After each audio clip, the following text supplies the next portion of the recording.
Good afternoon, everyone. Thank you for being here. It's my first presentation, and I hope I will disclaimer. Okay, so today we'll be talking about respiratory disease in pregnancy, and I will be discussing respiratory changes in pregnancy first, adaptation that happens respiratory-wise in pregnancy, and the physiological dyspnea, which is basically hyperventilation that occurs in pregnancy and the mechanism. And then we look at differentials of dyspnea in pregnancy, and then we see some respiratory diseases in pregnancy with emphasis on the common ones that we see in our environment. And we'll make some comments on aspiration pneumonitis and structural lung disease, mostly following tuberculosis. So respiratory medical and surgical disorders in pregnancy account for as the fourth leading cause of maternal deaths in South Africa, and respiratory disease is the third commonest in this category, following cardiac diseases and central nervous system disorders, according to the 7 Mothers Report of 2017. Respiratory system undergoes, as we all know, a considerable anatomical and physiological changes in pregnancy. The next slide, I'll talk about the physiological changes, but the anatomical ones are that we know the diaphragm is raised by about 4 centimeters, and the diameter of the chest wall, the chest is also increased by about 2 centimeters, and there's more diaphragmatic breathing, and the muscles of the abdomen are not so much involved in pregnancy. So shortness of breath is the commonest respiratory complaint in pregnancy, but just to take note that tachypnea is, however, abnormal. When you look at the middle here, you see that the respiratory rate really does not increase in pregnancy. What increases basically is the tidal volume, and you have increased metabolic rate as well as oxygen consumption, which is rises to about 20% in pregnancy. And the partial pressure of oxygen increases, and that of carbon dioxide is reduced because of hyperventilation. And arterial pH tends to be on the alkalotic end of the spectrum.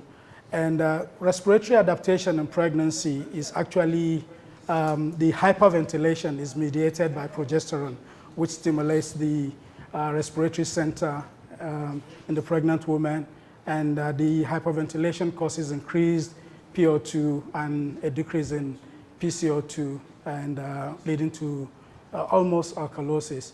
And the effect on the fetus is that the PaO2 is increased in the fetus, and the aim is to prevent fetal acidosis by improving oxygen delivery to the fetus. So dyspnea in pregnancy is a common complaint, like I said earlier. It affects up to 3/4 of pregnant women, and mostly is due to physiological hyperventilation. But the abnormal conditions that will give dyspnea in pregnancy would range from the ones on the left, which is in red. Those are the common ones in our environment. And on the right, I've excluded conditions like sarcoidosis and cystic fibrosis, which are not quite common in this environment, and also because of how broad this topic is, so that we can be able to look into the common ones. So bronchial asthma, pneumonia, tuberculosis, and then post-TB structural lung damage is common, which quite a number of them are seen in Tygerberg very frequently. And then pulmonary edema, pulmonary thromboembolism, chronic obstructive pulmonary disease, and allergic rhinitis of pregnancy, and acute bronchitis, pneumothorax, anemia, cardiomyopathy will just come to mind if we have patients with dyspnea. So the high care setting, the obstetric critical care unit, is the area where most of our patients with respiratory disorders will pass through or be managed at any point in time, depending on how severe the presentation is. I will just be going to asthma. Asthma affects up to 6 to 12% of pregnant women, and the cause in pregnancies are, however, unpredictable. Some prospective studies have shown that about 35% of cases are worsened 33% stable, while we have about 28% improve. So that just gives an average of about 30% on each, for each of the category, and so it's a rule of third. And for those patients that improve, they usually tend to improve towards the last 4 weeks of pregnancy. And for those patients also, some of them who improve later in pregnancy can actually have worsening in puerperium. So factors contributing to improvement are increased progesterone and cortisol that happens in pregnancy, helps with improvement, and worsening is associated with gastroesophageal reflux disease, pregnancy rhinitis, and in some patients actually have concern about safety of asthma medication, which now leads to poor compliance. But it's important to note that all asthma medications are quite reasonably safe in pregnancy. Pregnancy outcomes in well-controlled asthma is similar to non-asthmatic patients. The problem is when it's not well managed or controlled. Effect on pregnancy, we know that asthma can, sometimes there may be no effect, but in some instances it may predispose to pregnancy-induced hypertension, preeclampsia, fetal losses, and small for gestational age, intrauterine growth retardation, restriction, and preterm labor. And the management of asthma in pregnancy is similar to in non-pregnant patients, so we won't be going into that in details so we can address other aspects. Asthma in pregnancy, in the aspects of labor and delivery, induction of labor and management of postpartum or hemorrhage, prostaglandin E1, E2, and oxytocin are suitable, but we should avoid prostaglandin F2 alpha and ergotamine. And analgesia, fentanyl is preferred to morphine and petidine, because morphine and petidine or meperidine predispose to release of histamine, which create bronchospasm and worsen the asthma. Epidural anesthesia is ideal, and because it's associated with reduction in oxygen consumption.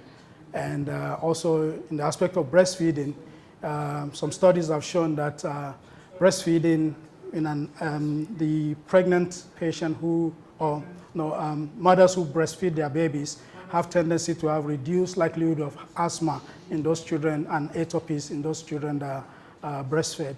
And it's also important to know that throughout pregnancy, one should try and avoid trigger factors. And we know that there are some of our patients actually smoke, and this could be a real trigger. And then the next one will be pneumonia, which in pregnancy increases, pregnancy itself increases susceptibility to viral pneumonia due to decrease in cell-mediated immunity that occurs in pregnancy. And 40% of pneumonias are complicated by preterm delivery. And the etiology is similar to non-pregnant patients, which will range from bacterial, viral, fungal, mycoplasma. And clinical presentation, treatment principles will be the same as with as in non-pregnant patients. Chest X-ray should not be delayed if it's indicated or if we suspect that there's a pneumonia. The average radiation exposure to the fetus is about 0.01 milligray, and the fraction of maximum acceptable exposure to the fetus should be 5 rad. And 0.01 milligray is equal to 1 rad. So up to 5 rad may be acceptable for a fetus. So the exposure to the baby, and we also know that the shielding of the abdomen will be done when you are exposing the mother to X-ray on the chest. So we should not be shy to have the X-ray done. Bacterial pneumonia, the typical ones we know, the commonest will be strep pneumonia, followed by H influenza, and which are responsive to mostly to cephalosporins. Occasionally you get methicillin-resistant Staph aureus, which vancomycin can be helpful for. But treatment has to be commenced early. Usually within, if you suspect pneumonia, within 4 hours of that diagnosis, we need to start, if it's bacterial pneumonia. Atypical organisms will respond to macrolides. And pneumococcal vaccines, efficacy is 65 to 84%, but it's mostly reserved for patients who have asplenia, who have renal diseases or background cardiac conditions or immunocompromised, but not really generally for healthy patients. Viral causes will be influenza A and B, varicella zoster, which is rare, and occasionally you can get mumps. And often when you have a viral pneumonia, there will be usually secondary bacterial infection, which should be covered with antibiotics. And then now to acute respiratory distress syndrome, which is acute diffuse inflammatory lung injury, which leads to increased pulmonary vascular permeability and decreased lung weight and loss of aerated tissue. The common causes are tuberculosis, which use of medications like salbutamol, which may lead to pulmonary edema, preeclampsia, acute fatty liver of pregnancy, gastric aspiration, amniotic fluid embolism, obstetric hemorrhages, including abruptio placenta, massive blood transfusion, infections ranging from chorioamnitis to pyelonephritis, and septic miscarriages. Mortality is usually up to a third of the cases. And acute respiratory distress syndrome, the clinical hallmark will be that of hypoxia and on X-ray bilateral opacities. And pathologic hallmark will be diffuse alveolar damage, alveolar edema with or without focal hemorrhage, and acute inflammation of the alveolar walls and hyaline membranes. And the management will include oxygen supplementation, consider intubation if the PaO2 is less than 70 millimeters mercury on 100% oxygen, or if the PCO2 is greater than 45. We need to look for precipitating factors and address that. Echocardiogram can be helpful to exclude any cardiac, pre-existing cardiac or cardiac pathology. Fluid restriction is important, and the management, we can give furosemide 10 to 20 milligram IV and watch for response. And IV antibiotic will be valuable if infection is suspected. And then if to reduce afterload, if the patient is still pregnant, then sodium nitroprusside and hydralazine could be used. And if postpartum, angiotensin converting enzyme inhibitors and angiotensin receptor blockers would be used. Mode of delivery will be based on standard obstetric indications. And just to note that there are high rates of adverse fetal outcomes in acute respiratory distress syndrome. And if this occurs at gestation above 28 weeks can be an indication for delivery. And then tuberculosis. 8 countries account for 2/3 of global TB burden, and China and India rank top, while South Africa is 8. 2 countries in Africa, Nigeria and South Africa, carry the major burden in Africa. And causative organism we know is Mycobacterium tuberculosis, and clinical cause of TB is not worsened by pregnancy if well managed. It's advisable that women with TB should avoid pregnancy until tuberculosis is fully treated. And HIV co-infection significantly increases the risk of active TB by up to between 5 to 10% per year. But it's also important to know that we all need to be vigilant and screen all HIV-positive pregnant women for tuberculosis, and there are clear guidelines in the national protocol. New HIV cases, if you have a patient with a newly diagnosed with HIV, it's important to exclude TB. And if she tests positive to TB, then we need to start TB treatment before initiating antiretroviral medication for up to 2 weeks. If it's TB meningitis, the antiretroviral medication may need to be delayed for up to 4 to 6 weeks before initiating them, and because of the risk of immune reconstitution syndrome. And so screening will involve history of cough, night sweat, fever, and hemoptysis, which may not happen frequently, and examination. Sputum should be sent for gene expert at first booking for in pregnancy, and the urine LAM, lacto-arabinomannan, should be tested, which is a bacterial wall, the outer membrane of the TB organism actually releases this lipopolysaccharide, which is excreted from the kidney and it finds its way into the urine. Sensitivity is about 70 to 80%, so that can also help us. And diagnosis will also include chest X-ray, pulmonary, culture for tuberculosis, and gene expert. To TB preventative therapy in HIV pregnant patients who are HIV positive, asymptomatic if they are asymptomatic for TB and gene, we need to check, and gene expert is negative, we also need to do a CD4 count and then continue or initiate ARVs if there's no evidence suggestive of TB. But if the CD4 count is above 100, then, or whatever the CD4 count is, there will be need to initiate isoniazid. But it depends on the CD4 count to determine when you initiate. So if CD4 count is above 100, isoniazid should be started 6 weeks postpartum. But if it's below 100, then it needs to be started immediately and taken for 12 months, and dose of 300 milligram plus pyridoxine at 25 to 50 milligram per day. TB in pregnant women living with HIV, in these patients, maternal and infant mortality is increased by up to 300%. TB in pregnancy, we know, is associated with prematurity, low birth weight, intrauterine growth restriction, fetal losses, and congenital TB, which is rare, can also occur, and there are instances of congenital malformation that has been attributed to tuberculosis in pregnancy. Structural lung disease.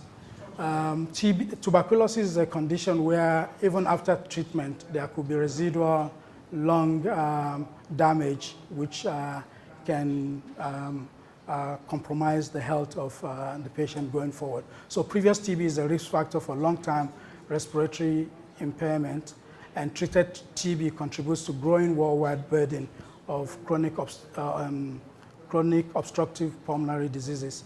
And the mechanism is just by immune mediated response, which is mediated by tumor necrotic factor alpha and excessive inflammation and expression of lung matrix degenerating proteases.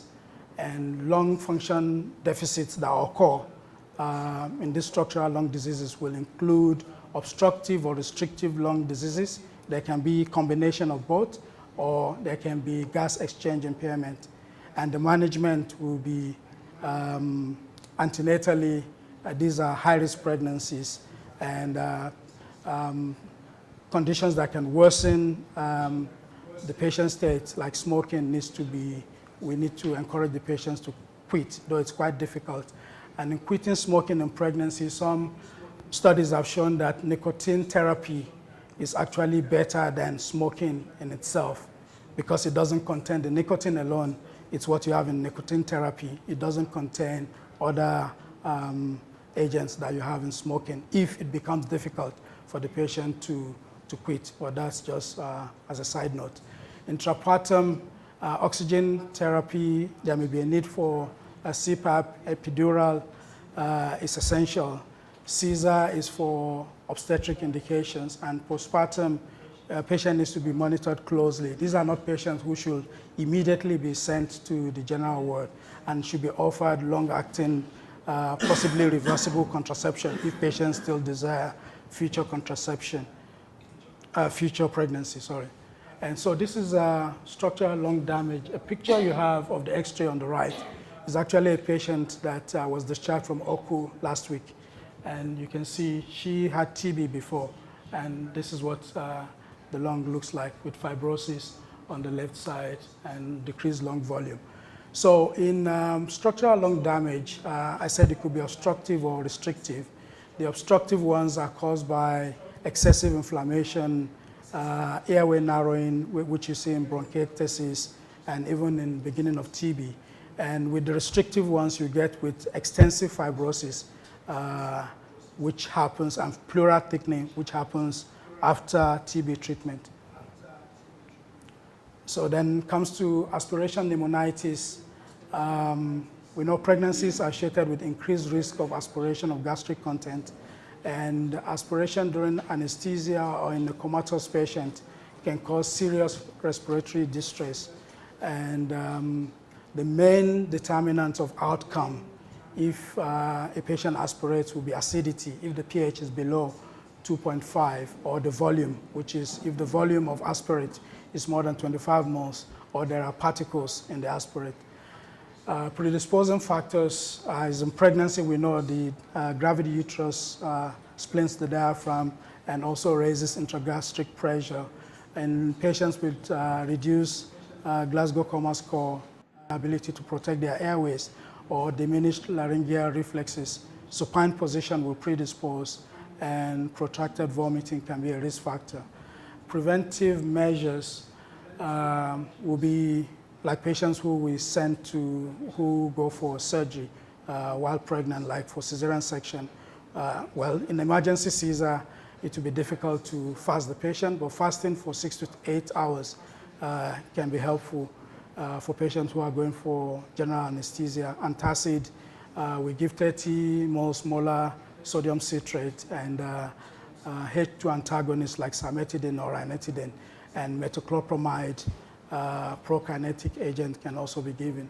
Treatment will involve monitoring the patient, monitor saturation, respiratory rate, suction if necessary, or if there's any obvious secretions that you can aspirate, that you can aspirate.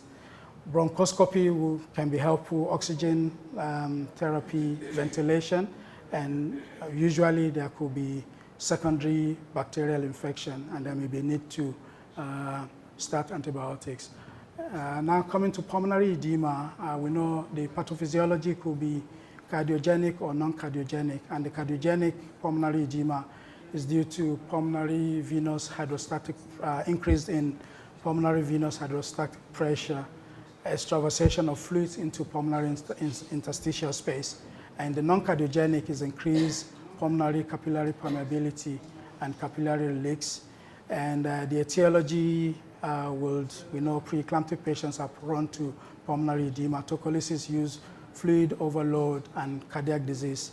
And the management is to identify the cause, monitoring arterial line, a baseline, and ABG, and monitoring also echocardiogram, chest X-ray, and supplemental oxygen, and will be required, and there may be a need to intubate if necessary. To alleviate anxiety, one could give morphine in 1 to 2 milligrams, 2 to 3 hours early, and watch for response, and aim to restrict fluids and diuretics. Furosemide can be given. Pulmonary thromboembolism, this mostly develops from DVT, deep venous thrombosis, and we know pregnancy is a hypercoagulable state associated with increased level of clotting factors and decreased fibrinolysis and decreased protein S, which is endogenous anticoagulant levels. Incidence of deep venous thrombosis increases by 2 to 4-fold during pregnancy, and even higher in puerperium. Deep venous thrombosis risk after cesarean section. Cesarean section is also a risk factor. Pulmonary thromboembolism is a leading cause of maternal death.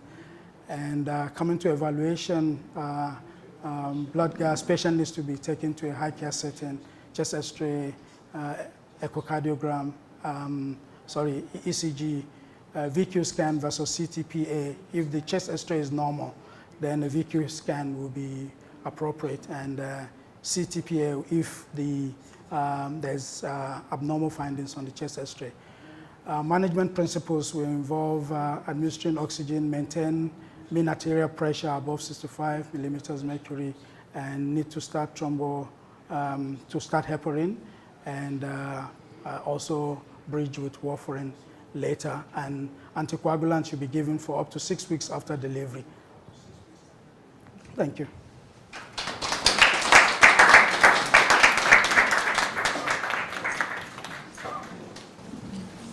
Thank you very much, Dr. Oliveira. It was very good. I can't believe it's your first presentation with your team as well.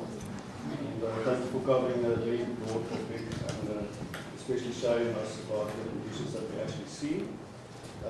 Just from my side, I think what's important with women in terms of breathing, we can say that many women will, because the respiration changes, they will feel some kind of discomfort. It's important to know what is your baseline.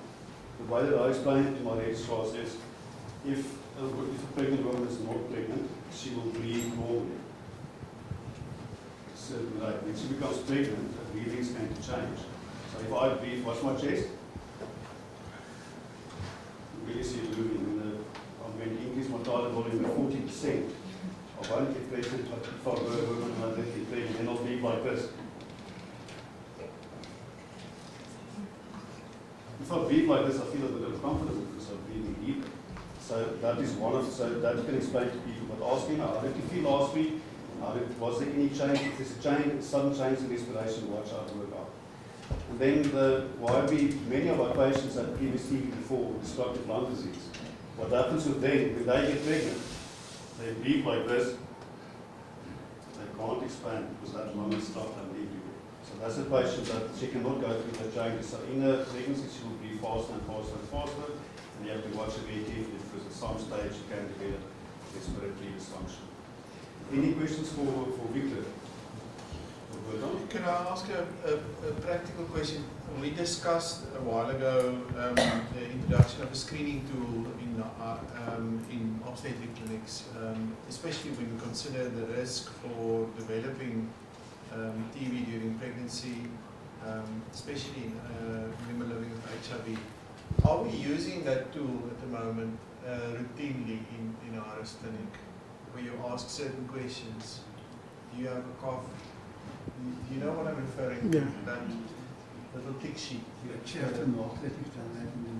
In the first page, in the antenatal booklet, the first page actually has a column, small area where questions about screening for tuberculosis have been. Is it done? We should actually be speaking to Stefan and others, because that is meant to be done at the first visit. We don't see them at the first visit. And when I get referrals in from outside, I actually find that the clinics are quite meticulous in not just asking that, but they do the gene expert now as well for the HIV positive patients, which I find they're very good at. So that's at the first visit. It's meant to be repeated that somewhere subsequent to that, but I can't tell you exactly. The maternity booklet, I think, is well designed. So when the patient works, you will have the questions, and then at the time when to be asked again, there will be a column again. I think for all of us, we must know that in our patients with HIV, the probability that they will have TB or develop TB is very high. So it's something that you have to be alert on. Watch out for a change in respiration. Ask the questions. And especially the patients, and many of our patients, I think the patients that is immunocompromised with a low CD4 count or very high viral load, we are all of us, when we walk into hospital, we will be exposed to TB, and in the community, many people are exposed and they can develop TB later. And we still, unfortunately, see pregnant women, even if they have the screening, they come into type of respiratory failure, and we think it's a bacterial pneumonia, they don't get better, and they get TB as well. So we still see new diagnosed cases of respiratory failure and TB. What? Can I just make another comment about the term gene expert? We've become very used to the fact that we refer to a type of test as a gene expert, but gene expert is a PCR-based test. It's a trade name of a machine that can be used for multiple different PCR platforms. We use it now in a study about HPV. So I think if you want to be accurate, you should say a PCR-based test, which is a little bit more scientific than to refer to a gene expert. And we all make that mistake because that's the first rollout of the gene expert technology. It's a little lab in a bottle or in a little plastic box, which is fantastic. But gene expert is not the test; it's a PCR test. Unfortunately, it's even written into the protocol. Exactly. Any other questions? Question, I just want to comment on one of the remarks. A couple of years ago, I was in part 2 examination. The patient, problems with the patient had amenorrhea, and in the end it worked out that she had endometrial tuberculosis and also HIV. And most of the people miss the fact that you should have a period between starting the TB treatment and adding the HIV treatment. So I think it's important to remember. You said it was your first presentation. Dr. Langenegger had already pronounced before you spoke and said it was a good presentation. I want to say that I agree. Well done. Thank you.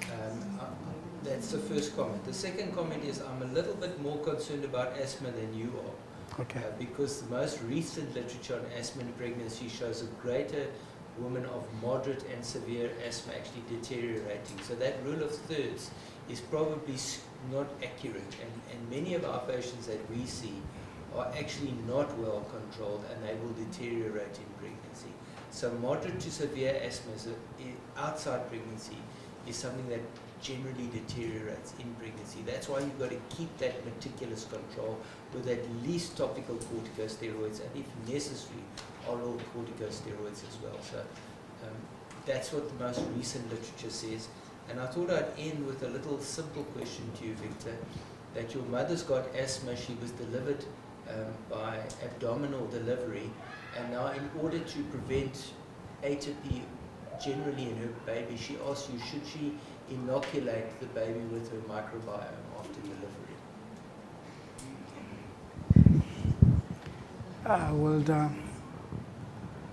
It's a common question to gynecologists in private practice at the moment.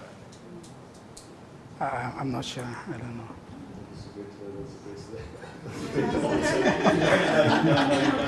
It's off the ball. What is it? And let's ask the other registrars, our senior registrars. Yeah. They were talking a lot at the refresher about microbiome, but what they were saying about asthma and that, well, I know it's still in the but it is our topic, as you say. That's not answering the question. I'm getting there. I'm just saying it's a valid question. Giving you a plus point. Thank you for the compliment. Can you give me the answer, please? So, I think the microbiome, then I think yes, because the whole, I think the whole motivation about the microbiome is that we change our, when you say our genetics and what your children are exposed to, that we change our genetics or our metabolic structure to cope better in the future. So if I use that, the same instance for a diabetic mom or a mom that's small in stature in future. So I think you change your by exposing. I think you might be able to improve your child later on, I would say. And okay, so I tried at least. Thank you, Ron. If everybody says to patients, make sure that it's evidence-based. The answer, please. I just want to see if Chris is going to give me a good No, answer. no. I was also about the same talk. I think Prof. Steele gave the talk, and he spoke about about colonies. Rather, he spoke about firmicutes and bacteroides species, etc. And I think that he said that there was obviously a trend where parents said that, look, after the baby is born, can we, like you say, inoculate it? So do you stick your finger up her yes, and or in her vagina and then put it around the baby's mouth? And at that talk, what I remember what he said is that they are still against them going to go and directly do it because the I don't want to say the weight of evidence, but it's like there's not enough evidence to suggest that it's good. That the risk of it is actually worse to the baby. I think that was the point where he rested. I think therefore, one, Microbiome does determine things like A to B, and we've talked about asthma and diabetes. Well done, that's correct. 2, some people think by practicing that, if the baby's not exposed through vaginal birth to the mother's microbiome, that we should inoculate. 3, we are worried about that if we haven't screened the mother's microbiome specifically for pathogens like group beta hemolytic streptococcus and CRE, therefore we should not advocate that at the moment. 4, through breastfeeding and other intimate contact with the baby, it will be delayed, but it will still come down to the main thing. I think you have to know about that. It's very topical at the moment. Thank you very much. Will people start selling their microbiome? Last question? Yes. Sorry, I just wanted to ask something, for it doesn't matter who answers really. It's just many times we are caught with exposed to a patient that has got chronic lung disease and now has developed an acute flare-up, whether due to infection or other reason.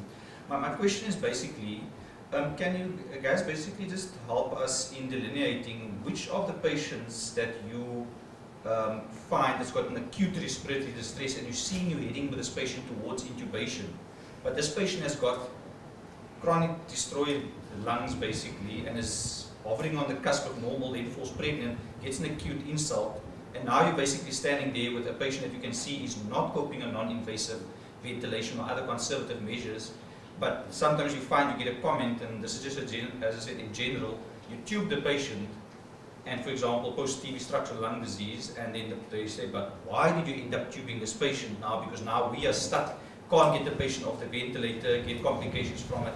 Just to delineate like which candidates. So what's important is any of these patients that already have dysfunction, if they get any infection or embolus, it will be 10 times more than any other patient. So stick with the basics. When the patient comes in, you will stall circulation, airway, breathing. When the patient has underlying disease, be careful, because that patient, what was she like before and after? So that patient that was breathing like this and tachypneic and obstructive lung disease, we don't know what the baseline PCO2 is. Maybe she likes higher PCO2 because that's a respiratory drive. Maybe she's got a bit of hypoxic drive. So then the safest is in those patients. Do all the same. Asthma, COPD, restrictive lung disease, they do wonderful on CPAP. But do not give them high concentrations of oxygen. Start your CPAP on 21% oxygen and your patient will do well. And often with the settings, you just have to non-invasive ventilation, start slow and go up. The majority of these patients you can manage without intubating. Extubating is difficult, and because their lungs are already damaged, you deliver much more pressure and volume in the lungs and they get more biotrauma and volume trauma. Thank you. Enjoy your afternoon.